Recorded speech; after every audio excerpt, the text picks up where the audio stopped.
السلام عليكم ورحمة الله وبركاته. إن الحمد لله نحمده ونستعينه ونستغفره ونعوذ بالله من شرور أنفسنا ومن سيئات أعمالنا. من يهد الله فلا مضل له ومن يضلل فلا هادي له. وأشهد أن لا إله إلا الله وحده لا شريك له وأشهد أن محمدًا عبده ورسوله صلى الله عليه وسلم تسليمًا كثيرًا. يا أيها الذين آمنوا اتقوا الله حق تقاته ولا تموتن إلا وأنتم مسلمون. يا أيها الناس اتقوا ربكم الذي خلقكم من نفس واحدة وخلق منها زوجها وبث منهما رجالا كثيرا ونساء واتقوا الله الذي تساءلون به والأرحام إن الله كان عليكم رقيبا. يا أيها الذين آمنوا اتقوا الله وقولوا قولا سديدا يصلح لكم أعمالكم ويغفر لكم ذنوبكم ومن يطع الله ورسوله فقد فاز فوزا عظيما. أما بعد فإن خير الكلام كلام الله وخير الهدى هدى محمد صلى الله عليه وسلم وشر الأمور محدثاتها وكل محدثة بدعة وكل بدعة ضلالة وكل ضلالة في النار. قال الله عز وجل في سورة البقرة: واستعينوا بالصبر والصلاة وإنها لكبيرة إلا على الخاشعين. وقال تعالى في سورة المؤمنون: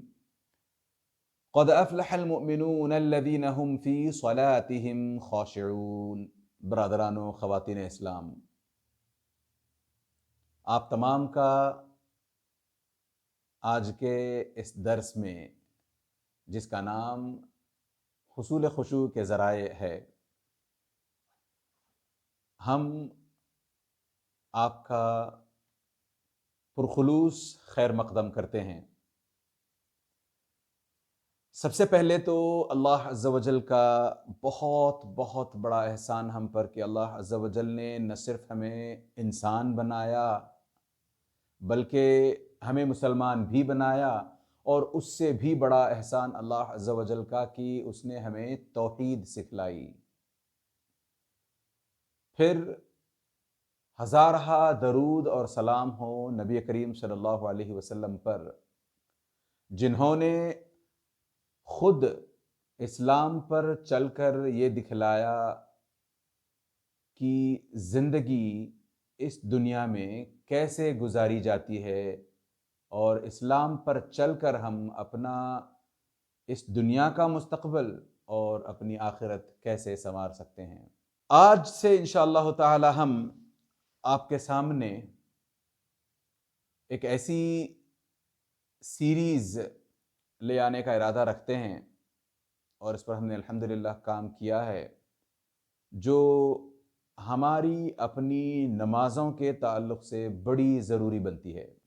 دیکھیں، ہم جانتے ہیں کہ بنی الاسلام علی خمس، کہ اسلام کی بنیاد 5 چیزوں پر ہے: توحید، صلاۃ، صیام، زکوٰۃ اور حج۔ ہم جانتے ہیں توحید کے تعلق سے کہ ایک ایسی چیز ہے یہ جس کو ہم روز روز اس کا اعلان کرتے نہیں پھرتے، اور ویسے بھی توحید ایک دلی عبادت ہے۔ ہاں، ہم کلمہ ضرور دن میں کئی دفعہ پڑھتے ہیں، صبح کے اذکار، شام کے اذکار، اور پھر ہر نماز کی اس کے ہر فرض نماز کے پیچھے، مگر یہ ایسی چیز ہے جس کو ہم اندر ہی اپنے تئیں ہی کرتے ہیں۔ پھر اس کے بعد نماز کا ذکر آتا ہے، دوسرا پلر، دوسرا رکن نماز ہے، مگر اس پر انشاءاللہ تعالی ہم بس 1 منٹ بعد لوٹیں گے۔ تیسرا ہے صیام۔ یہ بھی ایک ایسی عبادت ہے جس کا ہم ڈھنڈورا نہیں پیٹتے، جو پوری دنیا ویسے جانتی تو ہے کہ یہ رمضان کا مہینہ ہے، رمضان کے مہینے میں مسلمان روزہ رکھتے ہیں، مگر ہم لوگوں کو کہتے نہیں پھرتے کہ دیکھو میں روزے سے ہوں، دیکھو میں روزے سے ہوں۔ یہ پھر ایک دم خاموشی سے کی جانے والی عبادت ہے۔ اسی حساب سے اگر ہم زکوٰۃ کی طرف نظر ڈالیں تو زکوٰۃ بھی ہم میں سے ہر ایک پر فرض نہیں ہے۔ ہو سکتا ہے ہم میں سے 50% مسلمان زکوٰۃ دیتے ہوں، زکوٰۃ جن پر فرض ہو، اور جن پر فرض ہے وہ بھی روزانہ کی زکوٰۃ تو نہیں دیتے، روزانہ فرض نہیں ہے وہ، نہ ہی وہ ماہانہ فرض ہے۔ تو اس حساب سے حج کی طرف اگر چلیں تو پوری زندگی میں ہم میں سے ہر ایک پر فرض نہیں ہے، جس کسی پر فرض ہے پوری زندگی میں ایک دفعہ فرض ہے۔ تو توحید، صیام، زکوٰۃ اور حج، ان چاروں کو اگر الگ رکھا جائے تو صرف ایک صلاۃ بچتی ہے، جو ویسے ہے تو بدنی عبادت، اور اس کے علاوہ یہ ایسی عبادت ہے جس کو 4 لوگوں میں جا کر کے انسان ادا کرتا ہے، یعنی مسجد میں جا کر کے 5 وقتہ نمازوں کی پابندی 4 لوگوں میں کھڑے ہو کر کے ادا کرتا ہے۔ باقی تمام عبادتوں کے مقابلے میں یہ عبادت بہت بہت بڑا رکن ہونے کا درجہ رکھتی ہے، اور یہ ایک ایسی عبادت ہے جس کو اللہ عز و جل، دوسرے معنوں میں ہم اللہ عز و جل سے جس کے اندر مناجات کر رہے ہوتے ہیں، بات چیت میں لگے ہوتے ہیں، اللہ عز و جل سے سرگوشی میں لگے ہوتے ہیں۔ وہیں نماز ایک ایسی عبادت ہے کہ جب بندہ اللہ کے حضور کھڑا ہوتا ہے نماز کے لیے تو اللہ عز و جل اس کی طرف دیکھنے لگتے ہیں، جب تک کہ بندے کا دھیان نہ بھٹکے، التفات نہ کرے، تب تک اللہ عز و جل اس کی نماز کو دیکھتے رہتے ہیں۔ تو یہ اتنی عظیم عبادت ہے، اور دن میں 5 وقت اس نماز کو، اس چیز کو ہمیں، یا اس عبادت کو ہمیں ادا کرنا ہے۔ لہٰذا اس عبادت میں خشوع بہت بہت ضروری ہو جاتا ہے۔ اللہ عز و جل نے، جو میں نے آیات ابھی 2 آپ کے سامنے رکھی، ان میں اللہ عز و جل نے کہا وَاسْتَعِینُوا بِالصَّبْرِ وَالصَّلَاةِ وَإِنَّهَا لَكَبِیرَةٌ إِلَّا عَلَى الْخَاشِعِینَ، نماز اور صبر کے ذریعے سے اللہ عز و جل کی مدد چاہو۔ ہاں، یہ چیز بہت بہت مشکل ہے،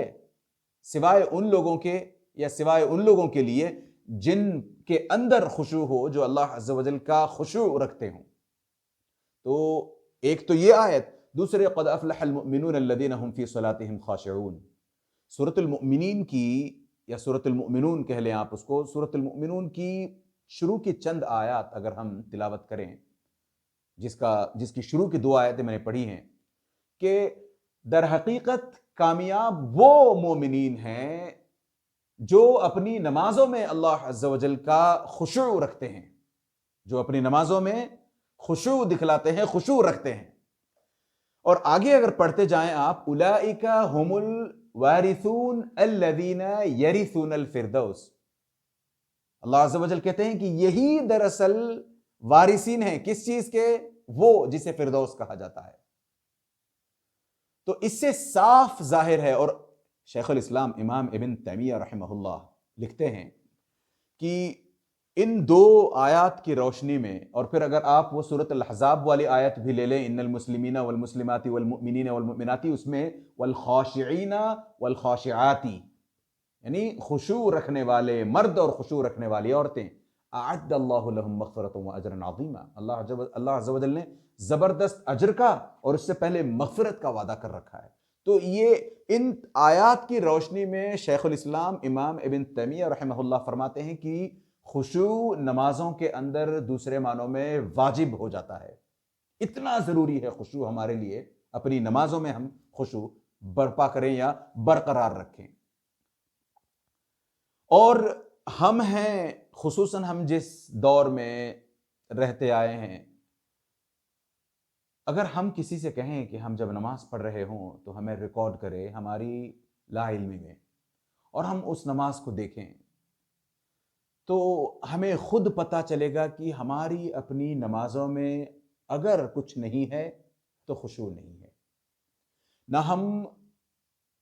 اللہ عز و جل کے آگے کھڑے جب ہوتے ہیں تو ہمیں احساس ہوتا ہے کہ ہم اللہ عز و جل کے آگے کھڑے ہیں، الا من رحم ربی، کچھ لوگ یقیناً ہیں جو اس طریقے سے خشوع کے ساتھ آج بھی نماز ادا کرتے ہیں، مگر بہت کم، مٹھی بھر شاید ہو جائیں گے ویسے لوگ۔ ہم اپنی بات کریں تو ہم میں سے کئی ایسے ہیں جن کے اندر شاید رتی برابر بھی خشوع نہیں ہے، اور یہی وہ چیز ہے جس کے تعلق سے حذیفہ رضی اللہ تعالیٰ عنہ کا قول آتا ہے، اول ما یرفع من الارض الخشوع، حالانکہ اس حدیث پر کلام ہے، مگر یہ جو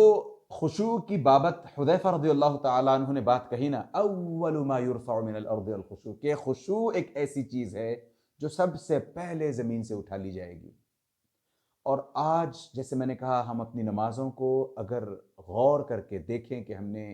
کیسی نمازیں پڑھی ہیں، دیکھیں نا، جب ہم نماز کے اندر کھڑے ہوتے ہیں اللہ عز و جل کے آگے، سب سے پہلے تو یہ خیال ہمیں غالباً کبھی نہیں رہتا کہ ہم اللہ عز و جل کے آگے کھڑے ہیں۔ اللہ عز و جل جیسی ہستی، اتنی بڑی ہستی، اللہ عز و جل کی عظمت نہ ہمارے دل میں ہوتی ہے، نہ کبریائی، نہ اس کا جلال، نہ ہیبت، نہ اللہ عز و جل سے محبت۔ اس کے علاوہ شاید اسی نتیجے میں جب ہم کھڑے بھی ہوتے ہیں تو ہمارے ہاتھ ایک جگہ نہیں ہوتے، ہم اپنے ہاتھوں سے یہاں وہاں بالوں میں انگلیاں لے گئے ہم، یا اپنی داڑھی سے کھیلنے لگے، کان سے ناک سے کھیلنے لگے۔ کئی دفعہ تو ایسا ہوتا ہے کہ ہم آنے جانے والوں کو یا نماز میں ہمارے اپنے سامنے جو کھڑے ہیں ان حضرات کو دیکھتے رہتے ہیں۔ کئی دفعہ یوں بھی ہوتا ہے کہ ہم نماز میں اگر سامنے گھڑی لگی ہو، گھڑی کو دیکھتے رہتے ہیں کہ کتنی دیر سے امام صاحب نے کتنی دیر لگا دی امام صاحب نے نماز ادا کرنے میں، یا اس طرح کے۔ اور اچھا، یہ تو خیر ظاہری چیزیں ہوئی، ہمارے اپنے باطن کا تو پوچھیں بھی نا، ہمارا دماغ کہاں کہاں گھومتا رہتا ہے، ہمارے دل میں کس کس طرح کے خیالات نماز کے اندر جنم لیتے رہتے ہیں۔ تو یہ طمأنینہ، خشوع اس کے بالکل منافی ہے۔ ائمہ کہتے ہیں کہ خشوع دراصل اس چیز کا نام ہے کہ سب سے پہلے، جیسے میں نے کہا، بندہ، امام ابن قیم رحمہ اللہ خاص طور سے کہتے ہیں کہ تذلل اور خضوع کے ساتھ اللہ عز و جل کے سامنے کھڑے ہونے کا نام خشوع ہے۔ اور دوسرے ائمہ کہتے ہیں، جن کی روشنی میں آپ کے سامنے اختصار کے ساتھ یہ بات رکھوں، کہ نماز میں خشوع کا اصل معنی ہے کہ بندہ پورے اطمینان کے ساتھ کھڑا ہو۔ اور جب ہم اپنی نمازوں کو دیکھیں تو ایسا لگتا ہے کہ اطمینان نماز میں نہیں، نماز کے باہر اطمینان لگتا ہے ہمیں۔ اسی وجہ سے کئی دفعہ لگتا ہے کہ کب نماز ختم ہو، کب سلام پھیر کر کے میں نکل جاؤں۔ یہ ہماری نمازیں، ایسا لگتا ہے جیسے ہم قید ہو جاتے ہیں جب نماز کے لیے آتے ہیں، نہ طمأنینہ ہوتی ہے۔ اور اس کے علاوہ جب ہم نماز کے لیے کھڑے ہوتے ہیں تو اتنی جلدی مچاتے ہیں، اتنی عجلت مچاتے ہیں۔ یہ سب چیزیں خشوع کے منافی۔ اسی وجہ سے نمازوں کے اندر خشوع کو کیسے دوبارہ لایا جائے، ہم نے یہ طے کیا کہ انشاءاللہ تعالی ہم آپ تک آئیں گے الگ الگ وجوہات بتاتے ہوئے،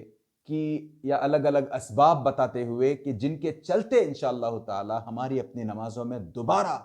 خشوع آ سکتا ہے۔ ہم اسی وقار کے ساتھ، اسی تواضع کے ساتھ، اسی عاجزی کے ساتھ اللہ عز و جل کے سامنے انشاءاللہ تعالی پھر سے کھڑے ہونے کی کوشش کر سکتے ہیں۔ ہم جانتے ہیں کہ نماز ہی ایک ایسا عمل ہے جس کے تعلق سے کسی بھی بندے سے سب سے پہلے اللہ عز و جل سوال کریں گے۔ اور نبی کریم صلی اللہ علیہ وسلم کے جو فرامین ہیں اس سلسلے میں، احادیث ہیں اس سلسلے میں، ان کے نچوڑ کے طور پر میں یہ بات آپ کے سامنے رکھوں کہ جس کی نماز کا مسئلہ سدھر گیا، یعنی جس نے نماز میں کامیابی حاصل کر لی، اس کے بقایا مسائل ریلیٹیولی آسان رہیں گے انشاءاللہ تعالی۔ اور جس کو نماز ہی میں پکڑ لیا گیا، نماز ہی جس کی پھنس گئی، اس کی جواب دہی برابر نہیں ہو پا رہی اس سے، تو بقایا مسائل اور بھی مشکل ہو سکتے ہیں۔ تو اس حساب سے ہمیں چاہیے کہ ہم اپنی نمازوں کے اندر پوری طریقے سے خشوع لانے کی کوشش کریں۔ جو میں نے آیت پڑھی نا، وَاسْتَعِینُوا بِالصَّبْرِ وَالصَّلَاةِ، اس کی تفسیر میں امام ابن کثیر رحمہ اللہ تک فرماتے ہیں الخاشعین کا مطلب الخائفین الساکنین، کہ ہم اللہ عز و جل کی ہیبت، اللہ عز و جل کا خوف اپنے دل میں رکھتے ہوئے نماز کے لیے کھڑے ہوں، اور خاموش، ایک دم نہ یہ جنبش نہ وہ جنبش،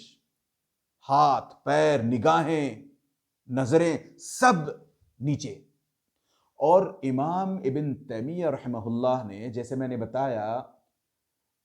ان آیات کی روشنی میں نہ صرف امام ابن تیمیہ رحمہ اللہ نے خشوع کو واجب قرار دیا ہے، بلکہ امام ابن تیمیہ یہاں تک کہتے ہیں کہ اللہ عز و جل نے اس آیت میں وَاسْتَعِینُوا بِالصَّبْرِ وَالصَّلَاةِ میں جو غیر خاشع ہے، یعنی جو ڈرتا نہیں، جس کے اندر خشوع نہیں ہے، صرف ڈر نہیں، خشوع، جس کے اندر خشوع نہیں ہے، اس کی مذمت تک ہو رہی ہے اس آیت میں، امام ابن تیمیہ رحمہ اللہ فرماتے ہیں۔ اور ہم ہیں کہ ہماری نمازیں، میں اسی وجہ سے، میں اس تفصیل میں جانے کی وجہ میں بتاؤں کہ اسی وجہ سے ہم نے سوچا کہ انشاءاللہ تعالی ہم آپ کے سامنے تفصیل کے ساتھ ایک ایک سبب لے آئیں گے جس کے چلتے انشاءاللہ تعالی ہم خشوع اپنی نمازوں میں برپا کر سکیں۔ ہاں، ہم یہ بھی جانتے ہیں کہ ہمارے خشوع کو پیدل کرنے کے لیے، چلتا کرنے کے لیے شیطان نے بھی عزم کر رکھا ہے، شیطان نے بھی تہیہ کر رکھا ہے۔ قرآن کی آیت ہے ثم لآتینہم من بین ایدیہم ومن خلفہم وعن ایمانہم وعن شمائلہم۔ اللہ عز و جل سے شیطان نے گویا وعدہ کر رکھا ہے کہ میں تیرے بندوں کے سامنے سے آؤں گا، پیچھے سے آؤں گا، ان کے داہنے سے آؤں گا، ان کے بائیں سے آؤں گا۔ کس لیے؟ تاکہ تیرا وہ شکر ادا کرنے والے بندے نہ بنے۔ کس لیے؟ تاکہ وہ نماز کے اندر خشوع حاصل نہ کر سکیں۔ کس لیے؟ تاکہ میں ان کے اندر وسوسے پیدا کر سکوں، ان کی نمازوں میں خلل پیدا کر سکوں، ان کی نمازوں میں نقص پیدا کر سکوں۔ نہ صرف نمازوں میں، یہ تو چاروں طرف، ہر طرف سے ہوتا رہے گا پوری زندگی بھر۔ میں پوری زندگی کی بات نہیں، خاص طور سے نمازوں کے اندر۔ ائمہ کہتے ہیں کہ دراصل خشوع ہے ہی ایسی چیز جو بہت جلدی نکل جاتی ہے۔ ادھر وسوسہ آیا، ادھر خشوع نکل گیا۔ اور ویسے بھی خشوع ایک نادر الوجود چیز، سریع الفقد چیز ہے، بڑی آسانی سے کھو بھی جاتی ہے اور بڑی مشکل سے حاصل ہونے والی چیز ہے خشوع۔ اور ہم پتہ نہیں کس وجہ سے، ہم میں سے کئی ایسے حضرات ہیں، کئی ایسے لوگ ہیں جن کو خشوع کا معنی تک نہیں آتا، خشوع کے بارے میں ایک چیز نہیں پتا۔ بس نماز ہم جاتے ہیں، بس نماز ہمیں ادا کرنی ہے، نماز ہم نے ادا کر لی۔ ایک موقع ہوا کرتا تھا کہ لوگ خشوع اپنے دلوں میں نہ بھی ہوتا تو اپنے بدن سے خشوع ظاہر کرتے تھے، حالانکہ وہ مذموم چیز ہے، اس چیز کو حاصل کرنا نہیں چاہیے، بلکہ اس چیز سے تو ہمارے صحابہ کرام رضی اللہ تعالی عنہم اجمعین پناہ مانگا کرتے تھے۔ حذیفہ رضی اللہ تعالی عنہ کا قول ہے ایاکم وخشوع النفاق، کہ خشوع النفاق نامی چیز سے بچے رہو۔ لوگوں نے پوچھا ایک دفعہ حذیفہ رضی اللہ تعالی عنہ سے کہ خشوع النفاق کس چیز کا نام ہے؟ آپ نے فرمایا کہ خشوع النفاق یہ ہے کہ بندے کے دل میں تو خشوع نہ ہو، مگر وہ اپنے جوارح سے، اپنے لمز، اپنے اعضاء سے خشوع ظاہر کرنے کی کوشش کرے، بناوٹی تصنع خشوع۔ اس سے پناہ مانگی گئی ہے۔ اعوذ باللہ من خشوع النفاق، کئی صحابہ نے خشوع نفاق سے پناہ مانگی ہے کہ دل میں کچھ نہ ہو مگر ظاہری طور پر لوگوں میں پتہ نہیں چرچا ہونے کے لیے، لوگوں کو دکھلانے کے لیے یا کوئی اور وجہ ہو، بدن تھر تھراتا ہے، ہاتھ کانپتے ہیں، کاندھے کانپنے لگتے ہیں۔ قاضی عیاض رحمہ اللہ فرماتے ہیں کہ مجھے کراہت محسوس ہوتی ہے، میں ناپسند کرتا ہوں اس چیز کو کہ کسی بندے کے اندر جتنا اس کے دل کے اندر خشوع ہے اس سے زیادہ اس کے بدن پر دکھائی دے خشوع۔ بلکہ بعض سلف نے یہاں تک کہا ہے کہ کسی صاحب کو انہوں نے دیکھا کہ ان کے کاندھے لرز رہے ہیں خشوع کے مارے، تو انہوں نے ان صاحب کو کہا کہ بھائی صاحب، خشوع دل کے اندر ہوتا ہے، بدن پر نہیں۔ خشوع کا معنی ہی یہ ہے کہ آدمی دوسرے معنوں میں جم جائے، منجمد ہو جائے، منجمد ہو جائے۔ تو لہٰذا ہم انشاءاللہ تعالی خشوع کیا ہے، خشوع النفاق کیسے اس سے بچا جا سکتا ہے، اور خشوع الایمان کیسے حاصل کیا جا سکتا ہے، ان تمام چیزوں پر انشاءاللہ تعالی ہم بات کرنے کی کوشش کریں گے۔ بس ایک چیز کا ہم دھیان رکھتے چلیں کہ جب ہم اللہ عز و جل کے آگے کھڑے ہوں تو ہمیں اس بات کا احساس ہو کہ ہم رب ذوالجلال کے آگے کھڑے ہیں، رب العالمین کے آگے کھڑے ہیں، جو نہ صرف میرا اور آپ کا رب ہے بلکہ سارے جہانوں کا رب ہے۔ ہر چیز کا مالک اللہ عز و جل ہے، جس کے آگے ہم ہیچ ہیں، ہماری کوئی وقعت، کوئی بساط نہیں جس کے آگے۔ یہ اگر تصور ہمارے دلوں میں پیدا ہونے لگے جب ہم نماز کے لیے جانے لگے تو انشاءاللہ تعالی خشوع آئے گا۔ دیکھیں نا، کیا کبھی ہم کسی ضروری، کسی اہم شخص سے بات چیت کرتے ہوئے، مثال کے طور پر آپ اگر کسی بہت بڑے استاذ کی بہت زیادہ قدر کرتے ہوں، یا آپ کے والد صاحب یا چچا جان یا دادا نانا صاحب، بڑے بڑے حضرات اس طرح کے، یا کوئی اور آپ کا مینیجر ہو گیا، یا آپ کا ساہوکار کوئی ہو گیا، ان سے جب ہم بات کر رہے ہوتے ہیں، وہ بھلے ہی الٹی سیدھی بات بھی کہیں، بے تکی بات بھی کہیں، پھر بھی ہم خاموشی کے ساتھ نہ صرف سنتے ہیں بلکہ ان کی ہاں میں ہاں ملاتے ہیں۔ ہمارا یہ رویہ ہمارے سے اپنے جو بڑے ہیں ان کے ساتھ، ارے یہاں تو ہم رب العالمین کے آگے کھڑے ہیں، ہمارا عالم کیا ہونا چاہیے، کیسے ہم مناجات جب کر رہے ہیں تو کیسے کھڑے ہوں، کیسے مناجات کریں، اس کی رتی برابر بھی ہم لوگوں میں قدر نہیں، پرواہ نہیں۔ تو انشاءاللہ تعالی ہم آنے والے ایام میں باذن اللہ انگریزی اور اردو دونوں زبانوں کے ذریعے سے خشوع کی اہمیت اور پھر خشوع کیسے حاصل کیا جا سکتا ہے، اس پر 31 ایپیسوڈ پر مشتمل انشاءاللہ تعالی ایک سیریز آپ کے سامنے لے آئیں گے، جس میں اردو میں 30 ایپیسوڈز کم از کم ہوں گے باذن اللہ، اور انگریزی میں بھی 30 ایپیسوڈز لگ بھگ ہوں گے باذن اللہ۔ تو ہم چاہیں گے کہ اس طریقے سے ہم جہاں رہتے ہیں، جن کے ساتھ ہمارا اٹھنا بیٹھنا ہے، ان سے یہ گزارشات کی جا سکیں، ہم خود اپنے آپ کے تئیں ان اسباب کے ذریعے سے خشوع پیدا کرنے کی کوشش کریں، اور پوری سوسائٹی میں آہستہ آہستہ خشوع اگر دوبارہ نمازوں میں آنے لگے تو انشاءاللہ تعالیٰ بعید نہیں کہ ہماری نمازیں اور ہماری دعائیں اللہ عز و جل قبول فرمانے لگیں۔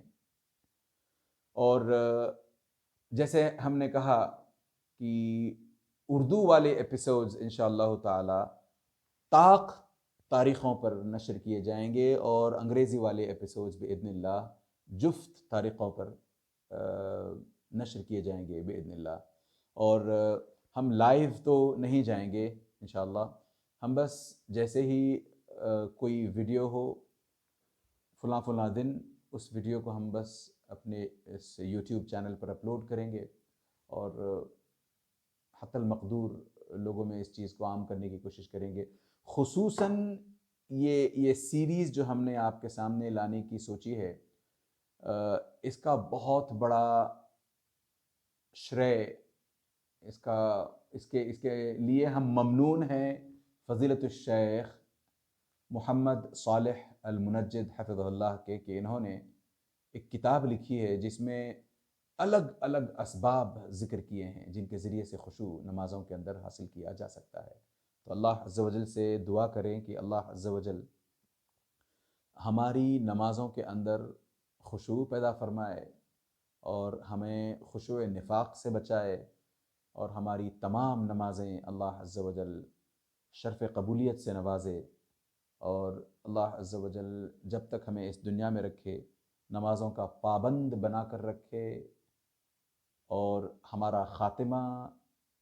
ایمان پر فرمائے، آمین یا رب۔ وصلی اللہ علی نبینا محمد وعلی آلہ وصحبہ اجمعین۔ السلام علیکم ورحمۃ اللہ وبرکاتہ۔ سبحانک اللہم وبحمدک، اشہد ان لا الہ الا انت، استغفرک واتوب الیک۔